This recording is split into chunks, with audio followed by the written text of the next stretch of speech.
네, 김영환입니다. 같이 말씀 묵상하겠습니다. 여러분, 언더독이라고 하는 개념 아시죠? 싸움할 때 언더독, 아래에 있는 그 그러니까 약한 존재, 질 수밖에 없는 존재를 이야기하죠. 오늘 본문에 이스라엘이 언더독과 같은 존재였습니다. 그들의 삶을 보면은 패망하고 굉장히 비참한 삶이었죠. 그렇지만 하나님 안에서 이 언더독이 어떠한 존재가 되는가 우리가 같이 한번 좀 살펴봐야 할 텐데요. 오늘 본문 1절에 보면 끝날에 이르러는 여호와의 전에 산이 산들의 꼭대기에 굳게 서며 작은 산들 위에 뛰어나고 민족들이 그리로 몰려갈 것이라. 자, 보십시오. 그 당시 미가 시대의 그들의 삶은 언더독의 삶, 그러니까 희망을 기대할 수 없는 약자, 실패자, 멸망당한 자였습니다. 그런데 끝날에 이르러는 여호와의 전에 산이 산들 꼭대기에 굳게 서게 되고요. 산들 위에 뛰어나고 민족들이 그리로 몰려가는 그런 상황이 펼쳐질 것이다. 이렇게 말씀하고 있습니다. 여기 끝날에라는 말은 마지막 날을 의미한다고 볼 수 있습니다. 헬라어 단어에서는 이 끝날에라는 단어가 베아하리트 하야밈이라고 되어 있는데요.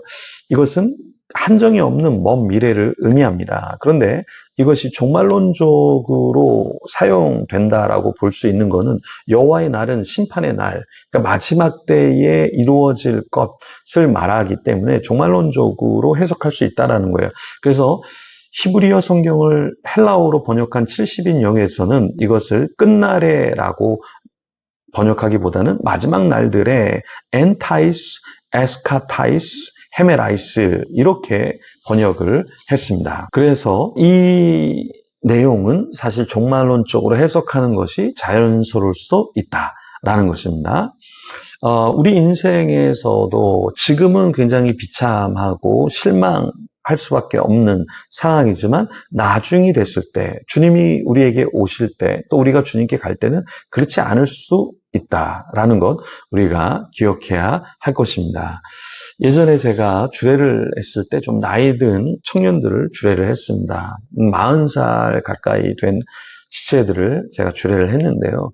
신혼여행을 갔는데 남편이 통증을 느끼고 결국에 병원 가서 보니까 말기암이라는 판정을 받았습니다.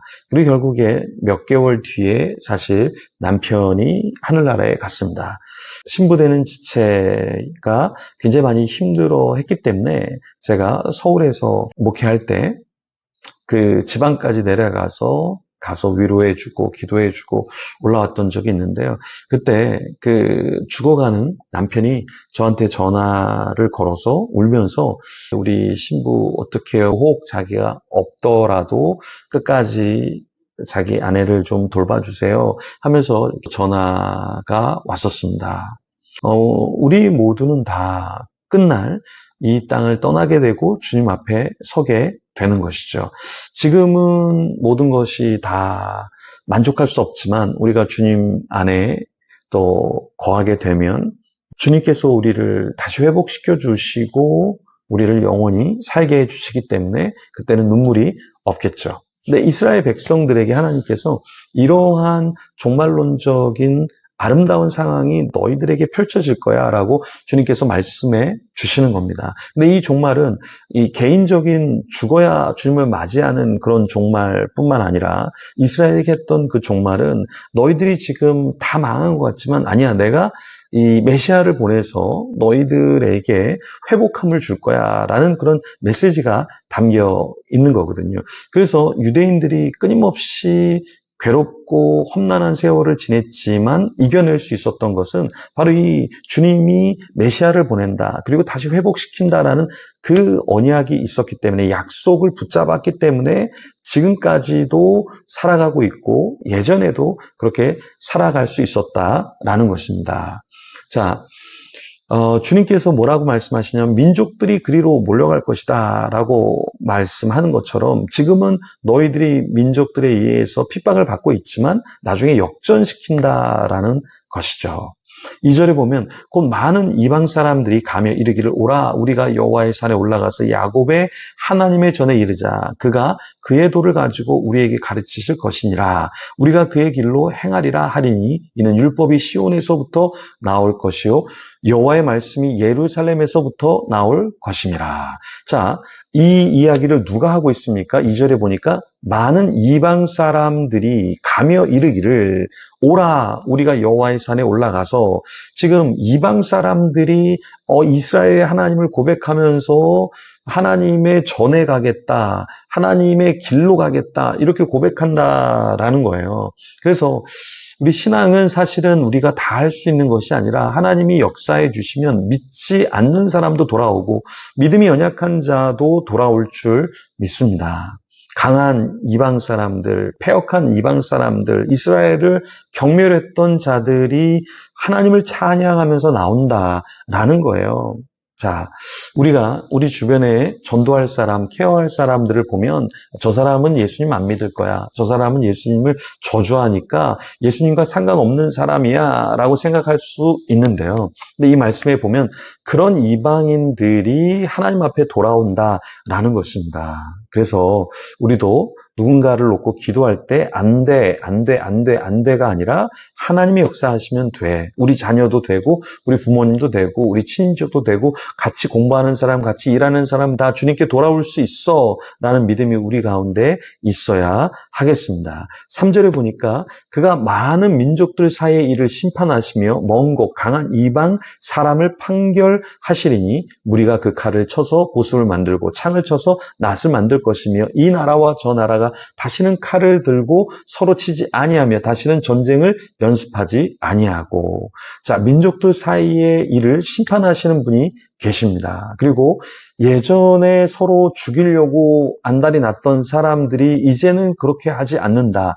주님이 임하면, 주님의 나라가 임하면, 주님의 때에 이런 놀라운 역사가 있다라는 것이죠. 이사야 11장 6절에서 8절에 이렇게 말합니다. 그때 이리가 어린 양과 함께 거하며 표범이 어린 염소와 함께 누우며 송아지와 어린 사자와 살찐 짐승이 함께 있어 어린 아이에게 끌리며 암소와 곰이 함께 먹으며 그것들의 새끼가 함께 엎드리며 사자가 소처럼 풀을 먹을 것이며 젖먹는 아이가 독사의 구멍에서 장난하며 젖된 어린아이가 독사의 굴에 손을 넣을 것이라. 주님의 때에 주님이 임하시면 주님의 성령님이 충만하면 우리 공동체 가운데 우리의 관계 가운데 이런 놀라운 역사가 있게 된다라는 겁니다. 교계에 좀 문제가 있는 사람들이 있는데요. 어떤 목사님이 그런 문제 있는 사람들도 목사님이 좀 가서 만나서 멘토링을 해주고 그런 사람에게 방향성을 제시해주면 좋지 않겠느냐라는 이야기를 해주셨어요. 제가 완강하게 거부했다가 좋습니다. 제가 한번 이야기해 보겠습니다. 라고 말씀을 드렸는데요. 제가 그 일을 할 시간적인 여유가 있는 사람은 아니지만 여유가 있지 않지만 그래도 그 일을 해야 되는 것은 하나님의 나라는 회복.